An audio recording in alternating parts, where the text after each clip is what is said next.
ناظرین،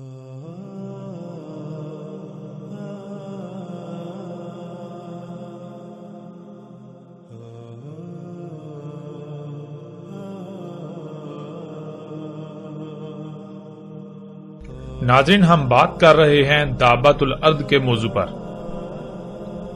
جو کہ سب سے بڑی اور آخری علامات و اشراط الساعۃ میں سے ایک ہے۔ گزشتہ ایک ساتھ میں قرآن سے یہ بات بالکل کھل کر واضح ہو چکی ہے کہ دابہ کہتے ہیں حرکت کرنے والی مخلوقات کو جو تیر کر، رینگ کر، چل کر یا اڑ کر حرکت کرتی ہیں۔ اور پھر ہم یہ بھی جان چکے ہیں کہ اللہ سبحانہ و تعالی نے اپنا سارے کا سارا دابہ یعنی ایسی مخلوقات پانی سے خلق کی جو تیر کر، رینگ کر، چل کر یا اڑ کر حرکت کرتی ہیں، اور اس کے برعکس قرب قیام الساعۃ انسان کا دابہ یعنی انسان کی خلق کردہ ایسی مخلوقات جو تیر کر، رینگ کر، چل کر یا اڑ کر حرکت کریں گی وہ پانی سے نہیں بلکہ ارض سے وجود میں آنا تھی، جو کہ آج پوری دنیا میں دندناتی پھر رہی ہیں۔ انسان کا ارض سے وجود میں آنے والا دابہ پوری دنیا میں آج دندناتا پھر رہا ہے۔ ناظرین، اس سے پہلے کہ ہم اس موضوع پر محمد رسول اللہ علیہ السلام کے الفاظ کی روشنی میں بات کریں، ہم آتے ہیں قرآن سے ہی دابۃ الارض کے دوسرے پہلو کی طرف۔ تو ناظرین، کچھ سوالات ہیں، مثلا دابۃ الارض کب ظاہر ہوگا؟ اس کے وجود میں آنے کی وجہ کیا ہوگی؟ آخر وہ قرب قیام الساعۃ ہی کیوں وجود میں آئے گا، اس سے پہلے کیوں نہیں؟ تو ان سوالات سمیت ایسے باقی جتنے بھی سوالات ہیں، ان کا جواب اللہ سبحانہ و تعالی نے قرآن میں صراحت کے ساتھ دے دیا، جیسا کہ آپ سورہ نمل آیت نمبر 82 کو سکرین پر دیکھ رہے ہیں۔ اس میں اللہ سبحانہ و تعالی کہتے ہیں، اور جب واقع ہو گیا ان پر قول یعنی جو کہا گیا تھا، تب نکالیں گے ہم ان کا یعنی انسانوں کا دابہ زمین سے، ارض سے۔ وہ اپنے عوامل کے ذریعے ان سے کلام کرے گا، اس میں کچھ شک نہیں کہ الناس تھے ہماری آیات کے ساتھ نہیں یقین کرنے والے۔ تو ناظرین، سب سے پہلا سوال کہ دابۃ الارض کب نکلے گا؟ ناظرین، یہ کیسا سوال ہے؟ اگر اس سوال کا جواب مل جائے یعنی یہ پتا چل جائے کہ دابۃ الارض کب نکلے گا، تو یہ اس سوال کا جواب جو ہے وہ دابۃ الارض کی نشاندہی اور اس کی پہچان کے لیے انتہائی اہم کردار ادا کرتا ہے۔ یعنی مثال کے طور پر اگر کوئی یہ کہتا ہے کہ دابۃ الارض نکل چکا، تو یہ دیکھا جائے کہ اللہ سبحانہ وتعالی نے جو قرآن میں کہا یعنی کہ دابہ کب نکلے گا، اگر اللہ سبحانہ وتعالی قرآن میں اس کا جواب دیتے ہیں اور بالکل ویسا ہو چکا تو پھر لا محالہ دابہ نکل چکا، اور اگر ویسا نہیں ہوا تو پھر دابہ نہیں نکلا۔ تو ناظرین، سوال یہ ہے کہ دابۃ الارض کب نکلے گا؟ اس کا جواب اللہ سبحانہ وتعالی قرآن میں یوں دیتے ہیں، وَإِذَا وَقَعَ الْقَوْلُ عَلَيْهِمْ أَخْرَجْنَا لَهُمْ دَابَّةً مِنَ الْأَرْضِ۔ یعنی اللہ سبحانہ تعالیٰ اس سوال کا جواب کیا دیتے ہیں؟ اور جب واقع ہوگا قول ان پر یعنی انسانوں پر، تب نکالیں گے ان کا دابہ۔ یعنی دابۃ الارض نے تب نکلنا ہے، تب نکلنا تھا جب اللہ کا قول واقع ہونا تھا، یعنی جو اللہ نے کہا اس نے واقع ہونا تھا انسانوں پر۔ ناظرین، اللہ سبحانہ و تعالی نے بالکل واضح کر دیا کہ جب ان پر یعنی انسانوں پر اللہ کا قول واقع ہوگا تب دابۃ الارض نکلے گا۔ اب سوال یہ پیدا ہوتا ہے کہ آخر وہ قول کیا ہے جس کا واقع ہونا دابۃ الارض کا نکلنا ہے؟ تو ناظرین، اس کا جواب بھی پورے قرآن میں جگہ جگہ موجود ہے، جیسا کہ آپ سکرین پر سورہ ال عمران کی آیت نمبر 62 دیکھ رہے ہیں، وَمَا مِنْ إِلَٰهٍ إِلَّا اللَّهُ۔ سورہ ہود آیت نمبر 26، لَا تَعْبُدُوا إِلَّا اللَّهُ۔ سورہ صفات آیت نمبر 4، إِنَّ إِلَٰهُكُمْ لَوَاحِدٌ۔ سورہ صفات آیت نمبر 35، لَا إِلَٰهَ إِلَّا اللَّهُ۔ سورہ الاحقاف آیت نمبر 21، أَلَّا تَعْبُدُوا إِلَّا اللَّهُ۔ سورہ محمد آیت نمبر 19، فَاعْلَمْ أَنَّهُ لَا إِلَٰهَ إِلَّا اللَّهُ۔ تو ناظرین آپ نے یہ آیات دیکھی، ان کے علاوہ بھی قرآن میں درجنوں ایسی آیات موجود ہیں جن میں اللہ سبحانہ وتعالی نے بار بار یہی کہا کہ لا الہ الا اللہ، لا الہ الا اللہ۔ ناظرین ان آیات کے تراجم جو کیے جاتے ہیں ان کا مفہوم کچھ یوں ہے کہ اللہ کے علاوہ کوئی معبود نہیں۔ پھر معبود کسے کہا جاتا ہے؟ وہ بھی ایک خاص نظریہ پایا جاتا ہے، ایک خاص عقیدہ پایا جاتا ہے جس کا حقیقت سے دور دور تک کوئی تعلق نہیں ہے۔ تو ناظرین حق کو سمجھنے کے لیے یہاں ان دونوں الفاظ کی وضاحت بہت ضروری ہے، لفظ الہ اور پھر دوسرا لفظ عبد۔ تو اب آتے ہیں ان دونوں الفاظ کے معنی کی طرف۔ ناظرین ذرا غور کریں، انسان کو دنیا میں لایا گیا تو اس بشر کو کیا کیا صلاحیتیں اور نعمتیں دی گئیں یا کیا کچھ عطا کیا گیا۔ مثلا آپ دیکھیں کہ آپ کو ہاتھ، پاؤں، آنکھیں، کان، ناک اور زبان سمیت جسم کے کتنے ہی اعضاء دیے گئے۔ پھر اس کے علاوہ آپ کو سانس لینے کے لیے آکسیجن، کھانے کے لیے طرح طرح کے پھل، فروٹ، سبزیاں، اس طرح اور کئی نعمتیں عطا کی گئیں۔ پھر ذہانت دی، مال و اولاد سمیت طرح طرح کی صلاحیتیں دی۔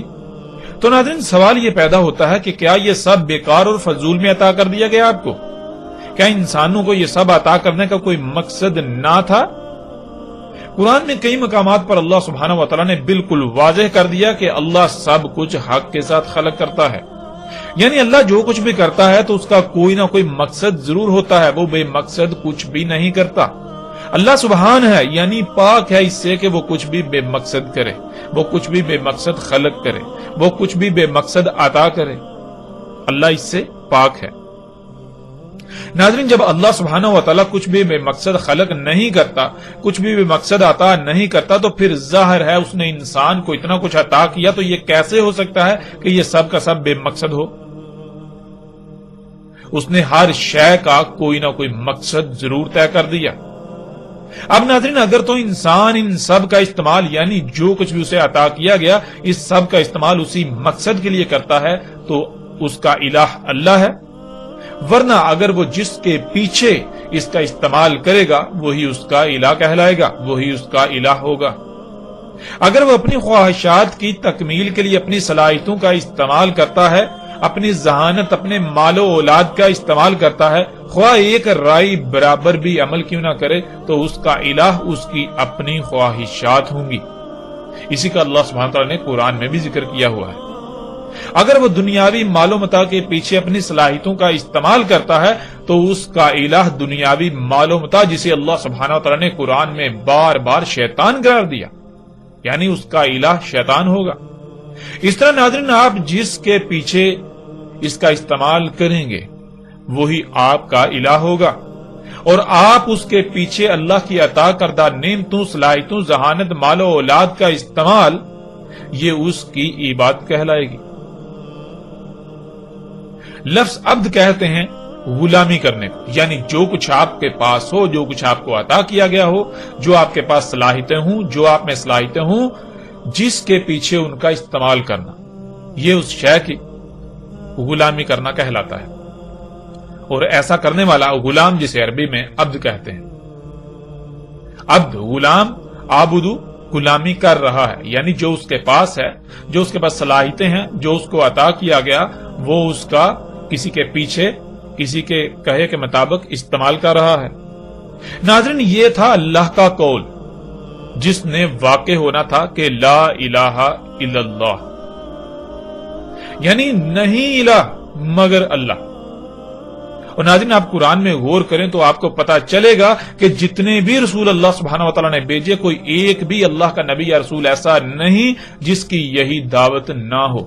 تمام کے تمام اللہ کے رسولوں کی یہی دعوت رہی، ہر رسول نے یہی کہا لا الہ الا اللہ، جیسا کہ کچھ آیات آپ کے سامنے ہیں۔ سورہ الانبیاء کی آیت نمبر 25 میں کیا ہے اس میں بالکل واضح آپ دیکھ سکتے ہیں، اس میں اللہ سبحانہ وتعالی نے کہا اور نہیں بھیجا ہم نے تجھ سے پہلے رسولوں میں سے کوئی ایک بھی رسول، اور اگر بھیجے ہیں تو ہر رسول کی طرف ہم نے یہی وحی کیا کہ اس میں کچھ شک نہیں کہ وہ یہی کہے کہ میری طرف اس نے یہی وحی کیا ہے، نہیں الہ مگر میں الہ ہوں، بس میری ہی غلامی کرو۔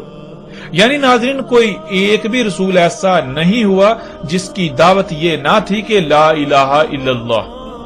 ہر رسول کی دعوت یہی تھی۔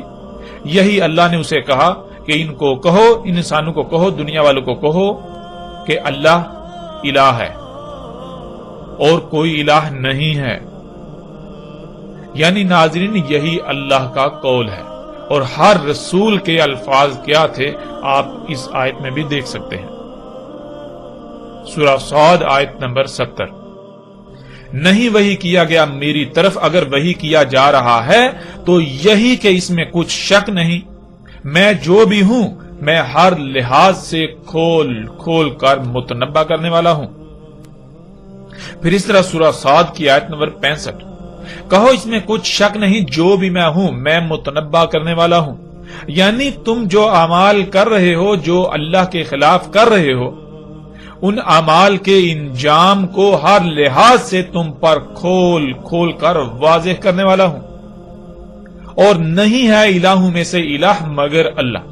یعنی تم دنیا میں ایک رائے برابر بھی عمل کرتے ہو تو وہ عمل کیسے کرنا ہے، کیوں کرنا ہے، کب کرنا ہے، اس کا فیصلہ کرنا صرف اور صرف اللہ کا حق ہے۔ اس کے علاوہ کسی اور کی بات پر عمل کرتے ہوئے کوئی بھی عمل نہیں کیا جائے گا۔ تمہیں جو بھی صلاحیتیں دی گئیں، تمہیں جو بھی نعمتیں دی گئیں، تمہیں جو کچھ بھی عطا کیا گیا، اس سب کا استعمال کیسے کرنا ہے، کیوں کرنا ہے، کب کرنا ہے، کس مقصد کے لیے کرنا ہے، یہ سب اللہ سبحانہ وتعالی نے طے کر دیا۔ تو اس کے علاوہ اس سے ہٹ کر تم ان کا استعمال نہیں کر سکتے۔ پھر اس طرح ناظرین سورہ فصلت کی آیت نمبر 6، کہو اس میں کچھ شک نہیں، میں جو بھی ہوں میں بالکل تمہاری ہی طرح بشر ہوں، میری طرف وحی کیا جاتا ہے، اس میں کچھ شک نہیں۔ جو وحی کیا جاتا ہے وہ یہ ہے کہ تمہارے لیے وہ ذات، یعنی تمہارے لیے جو الہ ہے، وہ ذات جس کی بات مانی جائے وہ ایک ہی ذات ہے، جس کی بات مانی جائے یعنی رائے برابر بھی عمل کیا جائے تو کب، کیوں، کیسے کیا جائے، اس فیصلے کا اختیار صرف اسی ایک ذات کو ہے، اس کے علاوہ کسی کو نہیں۔ جو بھی تمہیں صلاحیتیں دی گئیں ان کا استعمال کس مقصد کے لیے کرنا ہے، اسی مقصد کے لیے کرنا ہے جو مقصد اس نے طے کر دیا، اس کے علاوہ کسی اور مقصد کے لیے کسی اور کے پیچھے ان کا استعمال نہیں کرنا۔ ناظرین، اب سوال یہ پیدا ہوتا ہے کہ کیوں اللہ سبحانہ و تعالی نے بار بار ایک ہی بات کہی کہ نہیں الہ مگر اللہ؟ اور آپ نے یہ بھی دیکھ لیا کہ ہر رسول کی بھی یہی دعوت رہی کہ لا الہ الا اللہ، یہ تھا اللہ کا قول۔ لیکن اب سوال یہ پیدا ہوتا ہے کہ اللہ نے ایسا کیوں کہا؟ کیوں نہیں ہے الہ مگر اللہ؟ یعنی اگر اللہ کو الہ بنانے کی بجائے اوروں کو الہ بنایا جائے گا تو آخر کیا ہوگا؟ اس سے کیا نقصان ہو سکتا ہے؟ اس سے کیا فرق پڑے گا؟ آخر کیوں منع کیا جا رہا ہے، کیوں روکا جا رہا ہے؟ تو اس سوال کا جواب بھی اللہ سبحانہ و تعالی نے قرآن میں بہت ہی صراحت کے ساتھ دے دیا، جیسا کہ آپ آیت سکرین پر دیکھ رہے ہیں۔ سورہ رحمان کی آیت نمبر 7 میں اللہ سبحانہ و تعالی کہتے ہیں وَوَضَعَ الْمِيزَانَ، اور وضع کر دیا میزان۔ ناظرین، گزشتہ ایک ساتھ میں تفصیل کے ساتھ اس پر بات ہو چکی کہ میزان وضع کرنا کیا ہے۔ اللہ سبحانہ و تعالی نے زمین و آسمانوں میں جو کچھ بھی خلق کیا ہے، تمام کی تمام مخلوقات کو کسی نہ کسی مقصد کے لیے خلق کیا، اور ہر مخلوق کا کوئی نہ کوئی مقام طے کر دیا، اور پھر تمام مخلوقات کو ان کے مقامات پر قائم کر دیا، جس سے ایک بہترین اور پیچیدہ ترین توازن قائم ہو گیا، میزان وضع ہو گیا۔ یعنی زمین و آسمانوں کی مثال بالکل آپ کے جسم کی سی ہے۔ جیسے آپ کا جسم لا تعداد مخلوقات کا مجموعہ ہے، آپ کے جسم کا کچھ حصہ ظاہر اور کچھ چھپا ہوا پوشیدہ ہے، یعنی جسے عربی میں غیب کہتے ہیں، بالکل یہی مثال زمین و آسمانوں اور ان میں موجود تمام مخلوقات کی۔ جیسے آپ کے جسم کے تمام اعضاء کا کوئی نہ کوئی مقصد ضرور ہے اور وہ اپنے اپنے مقام پر قائم ہے، جس سے نہ صرف آپ کا وجود ہے بلکہ ایک میزان یعنی توازن قائم ہو گیا۔ جب تک تمام کے تمام اعضاء اپنے اپنے مقام پر رہتے ہوئے اپنی اپنی ذمہ داری کو پورا کریں گے، جس مقصد کے لیے ان کو وجود دیا گیا اس مقصد کو پورا کریں گے، تب تک جسم میں توازن برقرار رہے گا، میزان برقرار رہے گا۔ ورنہ اگر کوئی ایک بھی عضو اپنے مقام سے ہٹتا ہے، اس میں کوئی تبدیلی ہوتی ہے یا وہ اپنے مقصد کو پورا کرنے میں کوئی کمی یا کوتاہی کرتا ہے، تو جسم میں قائم توازن بگڑ جائے گا، جس سے جسم میں خرابیاں ہوں گی، جنہیں آپ بیماریوں کا نام دیتے ہیں، جن کا انجام بالآخر ایک بڑی تباہی یعنی موت کی صورت میں ظاہر ہوتا ہے۔ ناظرین، بالکل یہی مثال زمین و آسمانوں اور جو کچھ بھی ان میں موجود ہے ان سب کی ہے۔ اللہ سبحانہ و تعالیٰ نے ان میں میزان قائم کر دیا، اور پھر اللہ سبحانہ و تعالیٰ نے سورہ الانبیاء کی آیت نمبر 22 میں یوں کہا، اگر تھے آسمانوں اور زمین میں اللہ کے علاوہ الہ، تو آسمانوں اور زمینوں میں سب کچھ درہم برہم ہو گیا۔ یعنی آسمانوں اور زمینوں میں اللہ نے تمام مخلوقات کو کسی نہ کسی مقصد کے لیے خلق کیا ہے، اور سب کو ان کے مقامات پر ان کی ذمہ داری پر لگا دیا۔ اب تمہیں جو صلاحیتیں دی گئیں یا جو کچھ بھی تمہیں عطا کیا گیا، سب کا اللہ نے مقام طے کر دیا، اللہ نے سب کا ہر شے کا مقصد طے کر دیا۔ اگر تم ان کا استعمال یا انہیں اللہ کے طے کردہ مقام سے ہٹاؤ گے تو آسمانوں اور زمینوں میں سب بگڑ جائے گا، آسمانوں اور زمینوں میں بگاڑ ہو کر سب کچھ تباہیوں کا شکار ہو جائے گا۔ ناظرین، یہی وہ وجہ تھی جس وجہ سے اللہ سبحانہ و تعالیٰ نے کہا کہ کوئی ایک بھی رسول نہیں بھیجا، اگر بھیجے یعنی جتنے بھی رسول بھیجے تو ہر ایک کو یہی وحی کیا کہ ان کو کہو لا الہ الا اللہ۔ کیوں ایسا کہا؟ اس لیے کہ اگر اللہ کو الہ نہیں بناؤ گے، اوروں کو الہ بناؤ گے، تو زمین و آسمانوں میں اللہ کا قائم کردہ توازن بگڑ جائے گا، یوں سب کچھ درہم برہم ہو جائے گا۔ ناظرین، گزشتہ اقوام کو بھی یہی کہا گیا اور موجودہ قوم کو بھی یہی کہا گیا، لیکن نہ ہی گزشتہ قومیں اپنے مفسد اعمال سے باز آئیں، اللہ کے علاوہ اوروں کو الہ بنانے سے باز آئیں، اور نہ ہی موجودہ قوم باز آ رہی ہے، جیسا کہ آپ آیات میں دیکھ سکتے ہیں۔ اللہ سبحانہ و تعالیٰ سورہ الاحقاف کی آیت نمبر 3 میں کہتے ہیں، نہیں خلق کیا ہم نے آسمانوں یعنی زمین کے گرد گیسوں کے ساتھ تہ در تہ حصار کو، اور نہ زمین کو، اور نہ ہی وہ جو کچھ بھی ان کے درمیان ہے، اور اگر خلق کیا ہے تو حق کے ساتھ، یعنی ان سب کی تخلیق کا کوئی نہ کوئی مقصد ہے، اور سب کو جس مقصد کے لیے خلق کیا، خلق کر کے انہیں ان کے مقامات پر قائم کر دیا تاکہ اس مقصد کو پورا کریں جس مقصد کے لیے انہیں خلق کیا، اور یوں آسمانوں اور زمینوں میں وضع کردہ توازن برقرار رہے۔ اور اگر ان میں سے کسی ایک بھی مخلوق کو اس کے مقام سے ہٹایا جائے گا تو آسمانوں اور زمینوں میں بگاڑ پیدا ہوگا اور نتیجتاً تباہیاں آئیں گی، کیونکہ ہم نے ہر عمل کا رد عمل بھی خلق کیا ہے، اور وہ لوگ جو اس دعوت کو، ان باتوں کو تسلیم کرنے سے عملاً انکار کر رہے ہیں، ان کو ان کے ایسے اعمال سے متنبہ کیا جاتا ہے، اور وہ اس متنبہ کرنے کے باوجود، ان حقائق کو سامنے آنے کے باوجود، ہر لحاظ سے کھل جانے کے باوجود کوئی اہمیت نہیں دیتے، ان حقائق کو نظر انداز کرتے ہیں۔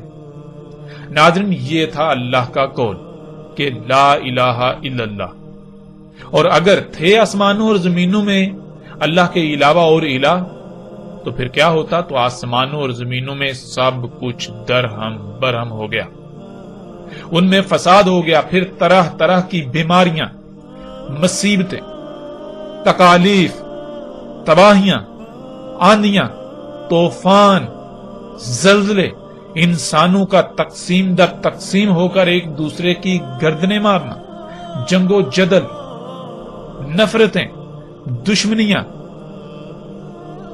کیا یہ سب نہیں ہو گیا؟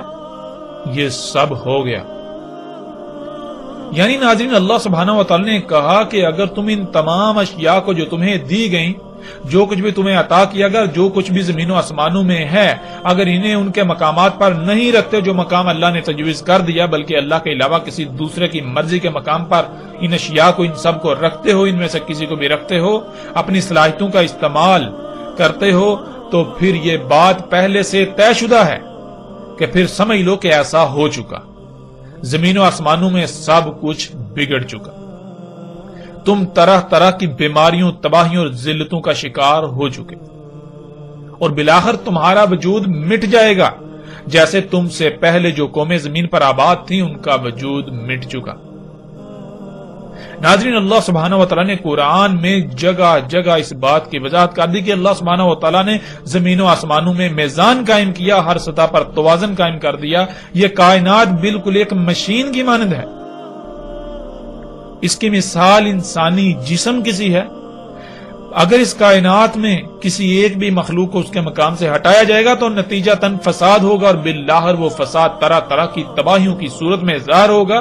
اس لیے اللہ سبحانہ و تعالیٰ نے بار بار یہی حکم دیا کہ لا الہ الا اللہ، کیونکہ اللہ سبحانہ و تعالیٰ نے اس کائنات کو ایسے خلق کیا کہ اگر انسان اپنی حدود سے باہر نکلتا ہے، اپنی حدود سے تجاوز کرتا ہے، تو لامحالہ حادثاتی طور پر اس کے سامنے وہ قوانین کھلتے جائیں گے، وہ مخلوقات اس پر ظاہر ہوتی جائیں گی جو انسان سے چھپا دیے گئے، اور انسان ان متشابہات کے پیچھے بڑھتے ہوئے اس مقام پر پہنچ جائے گا جہاں سے واپسی ناممکن ہوگی، جیسا کہ آج انسان جس مقام پر پہنچ چکا ہے۔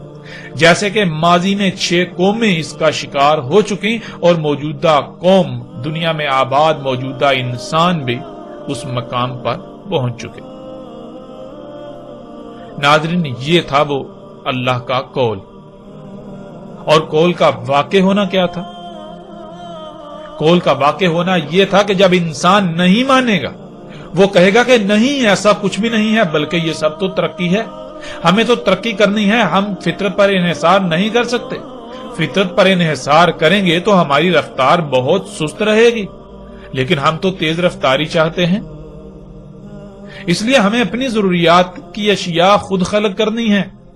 تو جب وہ ایسا کرنا شروع کرے گا، فطرت میں مداخلت شروع کرے گا، تو پھر قول واقع ہو جائے گا، یعنی پھر وہ سب ہوگا جس سے اللہ نے اپنے رسولوں کے ذریعے متنبہ کیا کہ زمین و آسمانوں میں خرابیاں ہوں گی، سب کچھ درہم برہم ہو جائے گا، فساد ہوگا، تباہیاں آ جائیں گی، بیماریاں، مصیبتیں، تکلیفیں، زلزلے آ جائیں گے، تمہیں ہر طرف سے گھیر لیں گے، تمہارا وجود مٹ جائے گا۔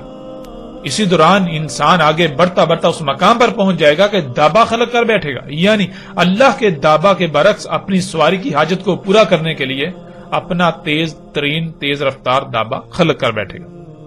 یعنی اللہ سبحانہ و تعالیٰ نے جب سب کچھ قدر کے ساتھ، مطلب کہ پورے علم اور حکمت، حساب کتاب کے ساتھ خلق کیا ہے، تو پھر جب انسان اللہ کے اس قول کے خلاف چلیں گے، اپنی حدود سے باہر نکلیں گے، فطرت میں مداخلت شروع کر دیں گے، تو لا محالہ پھر یہ طے ہے کہ دابا نکلے گا، یعنی حادثاتی طور پر قوانین فطرت انسان پر کھلتے چلے جائیں گے، اور وہ ان پر عمل کرتا ہوا اس مقام پر پہنچ جائے گا کہ تیز ترین سواری کے ذرائع سامنے آ جائیں گے۔ ناظرین، اس پر الگ سے انا علینا بیانہ کے تحت مزید اور مکمل تفصیلات کے ساتھ بات کریں گے، لیکن اب تک یہ بات بالکل واضح ہو چکی کہ اللہ کا قول کیا تھا اور قول کا واقع ہونا کیا تھا۔ اور ناظرین، آج آپ غور کریں کہ کیا قول واقع نہیں ہو چکا؟ کیا انسان نے اللہ کے علاوہ اوروں کو الہ نہیں بنایا؟ اس کے نتیجے میں اس زمین اور اس کے گرد 7 تہ در تہ گیسوں کے حصار جو کہ زمین کے 7 آسمان ہیں، ان سب میں فساد نہیں ہو چکا؟ ان میں خرابیاں نہیں ہو چکی؟ وہ درہم برہم نہیں ہو چکے؟ ذرا غور تو کریں، جب انسان نے اللہ کی عطا کردہ صلاحیتوں کا استعمال اللہ کے علاوہ اپنے مقاصد کے حصول کے لیے کیا، تو آج زمین و آسمانوں کی حالت کیا ہو گئی؟ ذرا غور تو کریں، کیا آپ اندھے ہو چکے ہیں؟ کیا آپ مردہ ہو چکے ہیں؟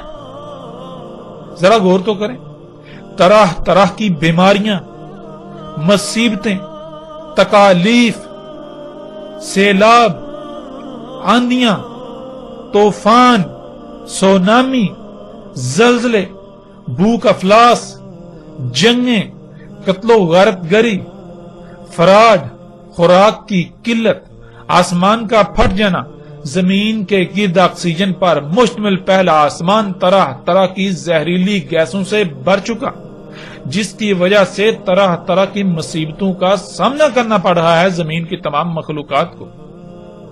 انسانوں کا گروہ در گروہ تقسیم ہو کر ایک دوسرے کی گردنیں کاٹنا، زمین پر انسانوں میں ایک طبقہ امیر سے امیر تر، دوسرا غریب سے غریب تر۔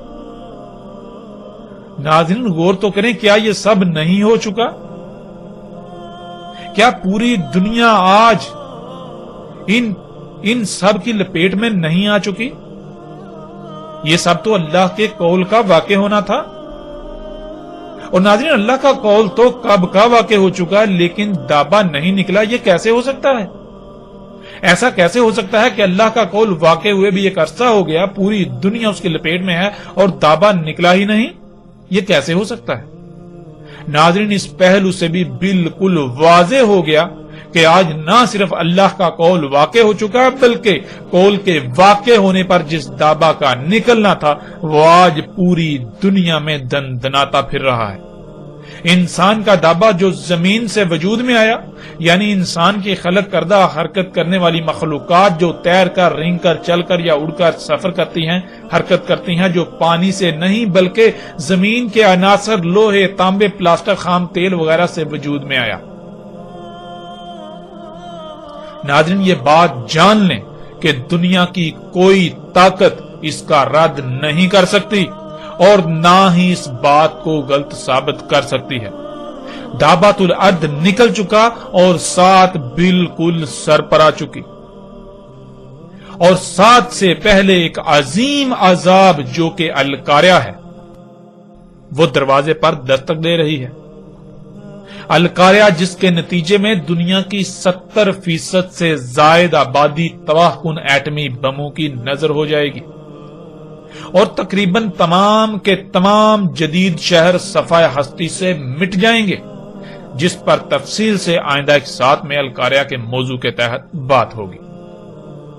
ناظرین اسی موضوع پر آگے بڑھنے سے پہلے یہاں ایک اور پہلو پر بات کرنا بہت ضروری ہے، اور وہ یہ ہے کہ حسب معمول باقی تمام موضوعات کی طرح اس بارے میں بھی یہ جھوٹ اتنا پھیلا دیا گیا جو کہ زبان زدے عام ہے کہ زمین سے جانور نکلے گا اور وہ لوگوں سے باتیں کرے گا۔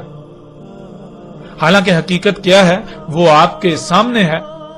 اب بات کرتے ہیں کہ وہ لوگوں سے کلام کرے گا، انسانوں سے کلام کرے گا، جس کے بارے میں یہ پھیلا دیا گیا کہ وہ لوگوں سے باتیں کرے گا، اور اس کی بنیاد قرآن کی یہی آیت ہے، وَإِذَا وَقَعَ الْقَوْلُ عَلَيْهِمْ أَخْرَجْنَا لَهُمُ دَابَّةً مِنَ الْأَرْضِ تُكَلِّمُهُمْ أَنَّ النَّاسَ كَانُوا بِآيَاتِنَا لَا يُوقِنُونَ۔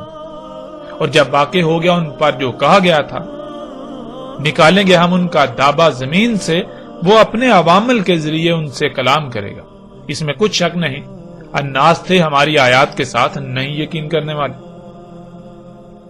ناظرین اس آیت کی بنیاد پر یہ کہا جاتا ہے کہ دابا لوگوں سے باتیں کرے گا، لیکن سوال یہ پیدا ہوتا ہے کہ کیا باتیں کرے گا؟ یہ آج تک نہیں بتایا گیا۔ حالانکہ آیت میں تو بالکل واضح ہے کہ وہ جو کلام ہوگا، دابا کا کلام کیا ہوگا؟ کلام یہ ہوگا وہی جو اللہ نے کہا تھا، جس کا وہ انسان یقین نہیں کر رہے تھے، وہ ان کے سامنے ہوگا، وہ اس کا کلام ہوگا۔ ناظرین اس آیت میں لفظ تکلمہم آیا ہے، جس کا ترجمہ یہ کر دیا جاتا ہے کہ وہ لوگوں سے باتیں کرے گا۔ حقیقت کیا ہے اب بات کرتے ہیں اس پر، اور حقیقت کھول کر ہر لحاظ سے آپ کے سامنے رکھتے ہیں۔ ناظرین اس سے پہلے کہ اس کے کلام کرنے کی طرف آئیں، پہلے یہ جاننا بہت ضروری ہے کہ وہ کلام ہے کیا، یعنی وہ کلام ہے کیا جو دابۃ الارض سے مشروط ہے۔ اس سوال کا جواب اللہ سبحانہ و تعالیٰ آیت کے اگلے حصے میں ہی دے دیتے ہیں، ان الناس کانوا بآیاتنا لا یوقنون۔ اس میں کچھ شک نہیں، انسان تھے ہماری آیات سے نہیں یقین کرنے والے۔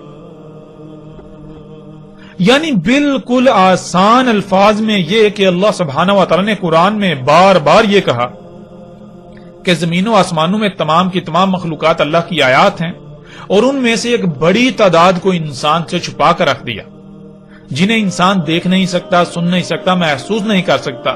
یعنی اس کائنات میں لاتعداد مخلوقات ایسی ہیں جو انسان سے چھپا دی گئی تھی، مگر اس کا مطلب ہرگز یہ نہیں ہے کہ ان کی تخلیق کا کوئی مقصد نہیں تھا، بلکہ زمین و آسمانوں میں جتنی بھی مخلوقات ہیں جو کہ اللہ کی آیات ہیں، سب کی تخلیق کا کوئی نہ کوئی مقصد ہے۔ تمام کی تمام ایک وجود میں اعضاء کی حیثیت رکھتی ہیں۔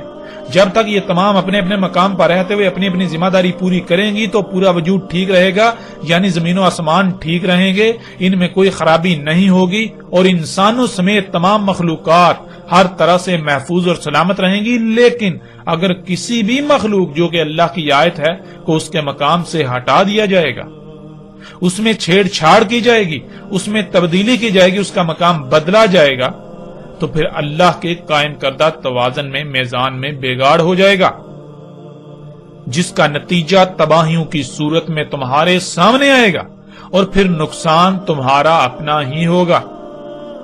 اس بات کو اللہ سبحانہ و تعالی نے پورے قرآن میں بار بار بیان کیا، اور ناظرین پورے کے پورے قرآن کا نقطہ محور بھی یہی ہے، لیکن اس کے باوجود انسانوں نے اللہ کی آیات کا یقین نہیں کیا، یعنی کہ اس بات کا یقین نہیں کیا کہ ان کے ساتھ اگر اللہ کی آیات کے ساتھ چھیڑ چھاڑ کی جائے گی تو ایسا ہوگا۔ انہوں نے مانا ہی نہیں اس بات کو، اس کے اوپر یقین ہی نہیں کیا۔ انسانوں نے اس سے پہلے اللہ کی آیات کا یقین نہیں کیا تھا۔ انہوں نے اپنے اعمال سے یہی دعویٰ کیا کہ نہیں، فطرت میں چھیڑ چھاڑ کرنے، فطرت میں تبدیلیاں کرنے، یعنی اللہ کی آیات جو کہ تمام کی تمام مخلوقات ہیں، ان میں پنگے لینے سے کچھ بھی نہیں ہوگا۔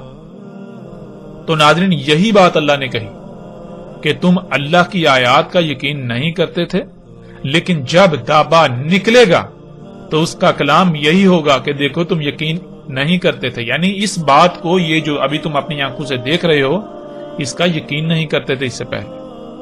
جب دابا نکلے گا تو اس کا کلام یہی ہوگا کہ دیکھو تم یقین نہیں کرتے تھے نا، جب تم نے یقین نہ کیا اور اللہ کی آیات میں پنگے لیے تو وہی ہو گیا جس کا تم یقین نہیں کرتے تھے۔ ناظرین یہ تھا دابا کا کلام۔ اب سوال یہ پیدا ہوتا ہے کہ دابا کس طرح ایسا کہے گا؟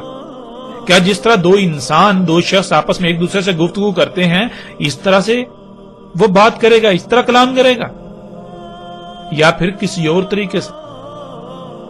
ناظرین ہم گزشتہ ایک ساتھ میں یہ بات بار بار کر چکے ہیں، بار بار کہہ چکے ہیں کہ عربی دنیا کی واحد ایسی زبان ہے جس کا ترجمہ کرنا ناممکن ہے، اور پھر یہ کہ عربی دنیا کی باقی زبانوں کی طرح انسانوں کی تراشیدہ چند الفاظ، محاوروں یا فکروں پر مشتمل کوئی زبان نہیں ہے، بلکہ عربی فطرت کی زبان ہے، عربی اعمال کی زبان ہے، نہ کہ زبان کے الفاظ کا نام ہے۔ کائنات کی ہر مخلوق، ہوا وہ جاندار ہو یا بے جان، تمام کی تمام مخلوقات یہاں تک کہ اس کائنات کا ذرہ ذرہ کلام کرتا ہے، لیکن اس کی زبان عربی ہے، اور عربی وہ نہیں جسے آج عربی کا نام دیا جاتا ہے، بلکہ عربی نہ صرف فطرت کی زبان ہے بلکہ عربی اعمال کی زبان ہے۔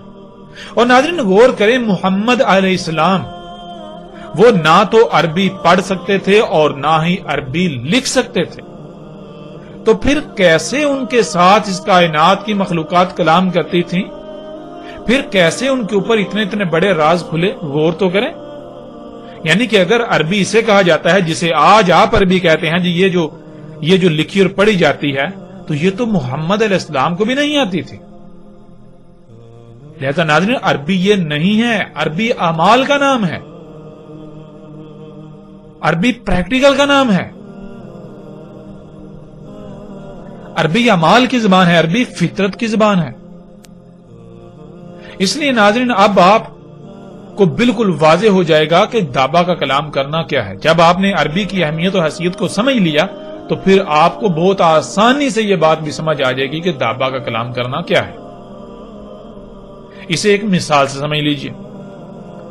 مثلا آپ کو سفر کی حاجت پیش آ جاتی ہے، موسم انتہائی گرم ہے اور سفر کئی 100 کلومیٹر لمبا ہے۔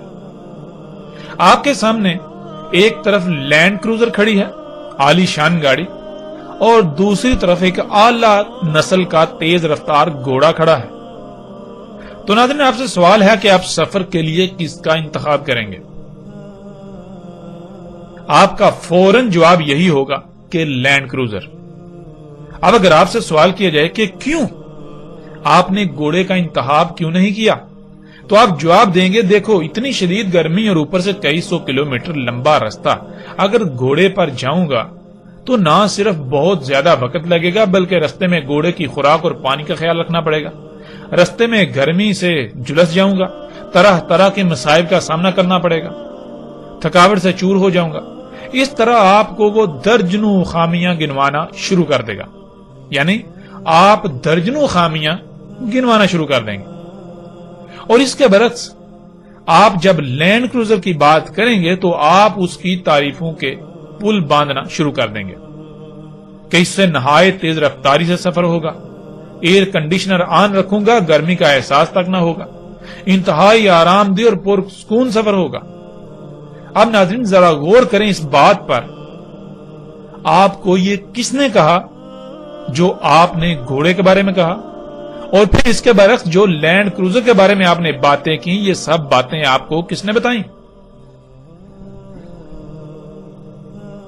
ظاہر ہے گھوڑے میں جو خامیاں اور خوبیاں ہیں وہ گھوڑے کے اعمال سے ہی پتہ چلے، یعنی گھوڑے نے آپ کو اپنے اعمال کی صورت میں اپنی خامیاں اور خوبیاں بتائیں، بالکل ایسے ہی جیسے کہ ایک گونگا شخص اشاروں سے یا اعمال کی صورت میں اپنی بات کسی دوسرے کو بتاتا ہے، وہ کلام کرتا ہے، بالکل اسی طرح یا ایسے ہی لینڈ کروزر نے آپ کو بتایا کہ مجھ میں یہ خوبیاں ہیں، میں اتنی تیز رفتاری سے سفر کرتی ہوں، مجھ میں گرمی کا توڑ ایئر کنڈیشنر موجود ہے۔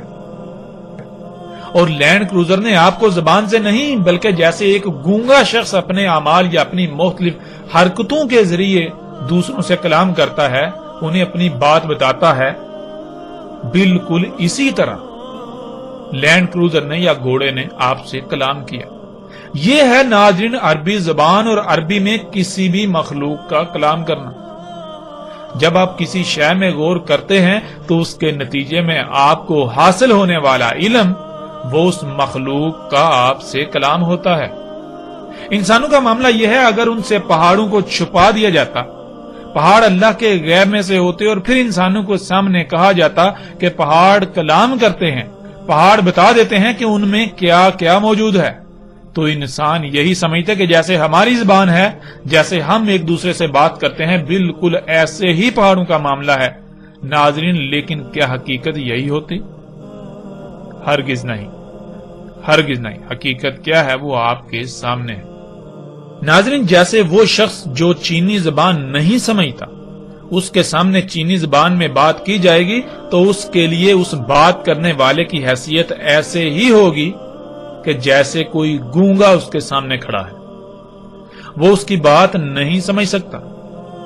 ناظرین بالکل ایسے ہی کائنات کی مخلوقات کا کلام وہی سمجھ سکتے ہیں جو غور و فکر کرتے ہیں۔ پہاڑ کلام کرتے ہیں، وہ بتاتے ہیں کہ ان کے اندر کیا کیا موجود ہے، لیکن پہاڑوں کا کلام انسان کی طرح زبان سے نہیں ہوتا، اور نہ ہی ہر کوئی ان کا کلام سمجھ سکتا ہے۔ جیسے چینی زبان میں اگر کوئی بات کرتا ہے تو اس کی بات وہی سمجھ سکتا ہے جو چینی پر عبور رکھتا ہے، بالکل ایسے ہی پہاڑوں سے وہی کلام کر سکتا ہے جس کے اندر وہ صلاحیت موجود ہے، یعنی جو غور و فکر کرتا ہے۔ ہر کوئی ان کا کلام نہیں سمجھ سکتا، بلکہ پہاڑوں کا کلام وہ لوگ سمجھتے ہیں، وہ لوگ پہاڑوں کی بات سمجھنے کی صلاحیت رکھتے ہیں جو پہاڑوں میں غور و فکر کرتے ہیں۔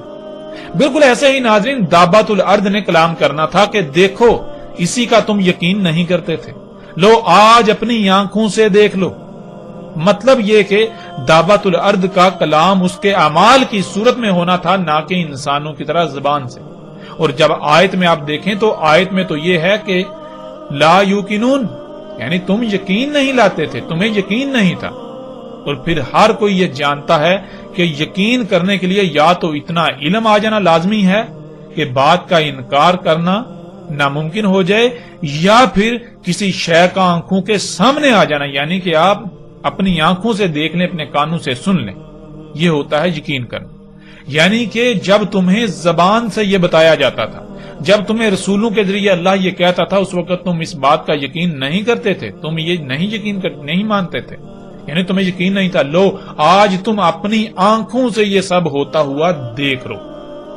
آج جب تم اپنی آنکھوں سے ہوتا ہوا دیکھ رہے ہو تو کیا آج تم انکار کر سکتے ہو؟ ظاہر ہے اب تو تم نے اپنی آنکھوں سے دیکھ لیا نا، اب انکار کیسے ہو سکتا ہے؟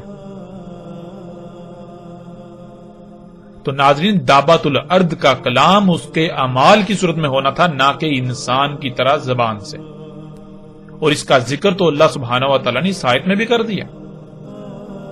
تکلمہم، شروع میں تے کا استعمال ہو گیا، جس کی وجہ سے معنی یہ بن جاتے ہیں کہ پیچھے موجود عوامل کے ذریعے کلام کرے گا۔ اگر لفظ کے شروع میں تے کا استعمال نہ ہوتا تو لفظ کلمہم ہوتا، جس کے معنی براہ راست کلام کرنا کے ہوتا۔ ناظرین، آیت میں یہ نقطہ انتہائی اہم ہے، اگر آپ نے اس نقطہ پر توجہ نہ دی تو آپ بہت بڑی غلط فہمی کا شکار ہو کر دابا کے کلام کرنے کو نہیں پہچان سکیں گے۔ اسے آپ یوں بھی سمجھ سکتے ہیں کہ یہ دابا جو کہ انسانوں کے اعمال سے وجود میں آیا، یہ دابا بذات خود، اس کا وجود میں آنا اور اس کی وجہ سے زمین و آسمانوں میں اللہ کی آیات کا فساد زدہ ہونا، یہ سب ہی وہ کلام ہے جس کا اللہ نے پہلے ہی کہہ دیا تھا۔ مزید آسانی کے لیے لفظ تکلم کو سمجھ لیں۔ اگر شروع سے تے کو ہٹا دیا جائے تو یہ لفظ بن جائے گا کلمہم، جس کے معنی ہے جیسے ہم ایک دوسرے سے براہ راست کلام کرتے ہیں، بات کرتے ہیں، اس طرح براہ راست بات کرنا۔ اور تکلمہم یعنی شروع میں تے کا استعمال ہو جانا، شروع میں تے کا استعمال ہو گیا تو اس کے معنی یوں بن جائیں گے، مثال کے طور پر آپ ایک گاڑی انتہائی لاپرواہی سے چلا رہے ہیں اور آپ کی یہ حرکت ہی کلام کر رہی ہے، یعنی آپ کی یہ حرکت ہی بتا رہی ہے کہ اس کا انجام کیا ہونے والا ہے، یعنی اس طرح گاڑی چلانے سے گاڑی خراب ہو جائے گی۔ اسے ناظرین تکلم کہا جائے گا۔ تو ناظرین غور کریں، کیا دابۃ الارض آج کلام نہیں کر رہا؟ یعنی تکلمہم موجودہ انسانوں سے کلام نہیں کر رہا اپنے عوامل کے ذریعے، اور بالکل وہی نہیں کہہ رہا جو اللہ سبحانہ و تعالیٰ نے اپنے ہر رسول کے ذریعے کہا۔ نہ صرف کہہ رہا ہے، کہہ نہیں رہا، بلکہ آنکھوں کے سامنے لے آیا وہ۔ اگر دابا بھی زبان سے کہتا، جنہوں نے رسولوں کی بات پر یقین نہ کیا تو وہ دابا کی بات پر یقین کہاں کرتے؟ تو یہاں تو آیت میں تو بات کی گئی ہے یقین کرنے کی، کہ تم تب یقین نہیں کرتے تھے، لو آج تمہیں یقین ہو گیا نا۔ یعنی کہ اس وقت تو تمہیں صرف زبان سے کہا جاتا تھا، تم نے نہیں مانا، تمہیں یقین نہیں، آج تو تم اپنی آنکھوں سے دیکھ رہے ہو نا، اب کیسے جھٹلا سکتے ہو، اب کیسے انکار کر سکتے ہو؟ ناظرین، اِنَّ عَلَيْنَا بِيَانَهُ میں آپ پر یہ بات مزید تفصیل کے ساتھ واضح ہو جائے گی، اور آگے چل کر آئندہ موضوعات پر بھی جب بات ہوگی آئندہ ایک ساتھ میں، تو تب بھی صراحت کے ساتھ یہ بات واضح ہو جائے گی کہ اللہ سبحانہ و تعالیٰ نے زمین و آسمانوں کو گیسوں سے خلق کیا، جسے آپ مادہ کہتے ہیں، یہ سب گیسوں کو کیمیائی عوامل سے گزار کر منجمد کیا گیا۔ ناظرین، ان میں بہت سی گیسیں ایسی ہیں جو انسانوں سمیت زمین کی باقی مخلوقات کے لیے انتہائی نقصان دہ ہیں، انتہائی تباہ کن ہیں، سوائے چند ایک۔ اگر انسان فطرت میں چھیڑ چھاڑ کرتا ہے، اپنی ضروریات کو پورا کرنے کے لیے فطرت پر انحصار کرنے کے بجائے فطرت میں تبدیلیاں کر کے خود خلق کرتا ہے، جیسا کہ وہ آج کر رہا ہے، تو پھر جب مادے کو کیمیائی عوامل سے گزار کر وہ اپنی ضروریات کی اشیاء خلق کرے گا تو پھر ان سے گیسیں خارج ہوں گی۔ وہ گیسیں کہاں جائیں گی؟ ان سے کیا کیا نقصانات ہوں گے؟ ان سے زمین و آسمانوں میں کس قدر فساد ہوگا؟ یہ سب اللہ سبحانہ و تعالیٰ نے واضح کر دیا تھا، ہر رسول نے اس کی وضاحت کر دی، لیکن انسانوں نے یقین ہی نہ کیا، اور آج یہ دعویٰ اپنے اعمال کے ذریعے آپ پر یہ سب واضح کر رہا ہے۔ اس نے یہ سب آپ کی آنکھوں کے سامنے لا رکھا، یعنی دعوے کے سامنے آنے سے یہ تمام کے تمام معاملات، یہ سب کا سب سامنے آ گیا۔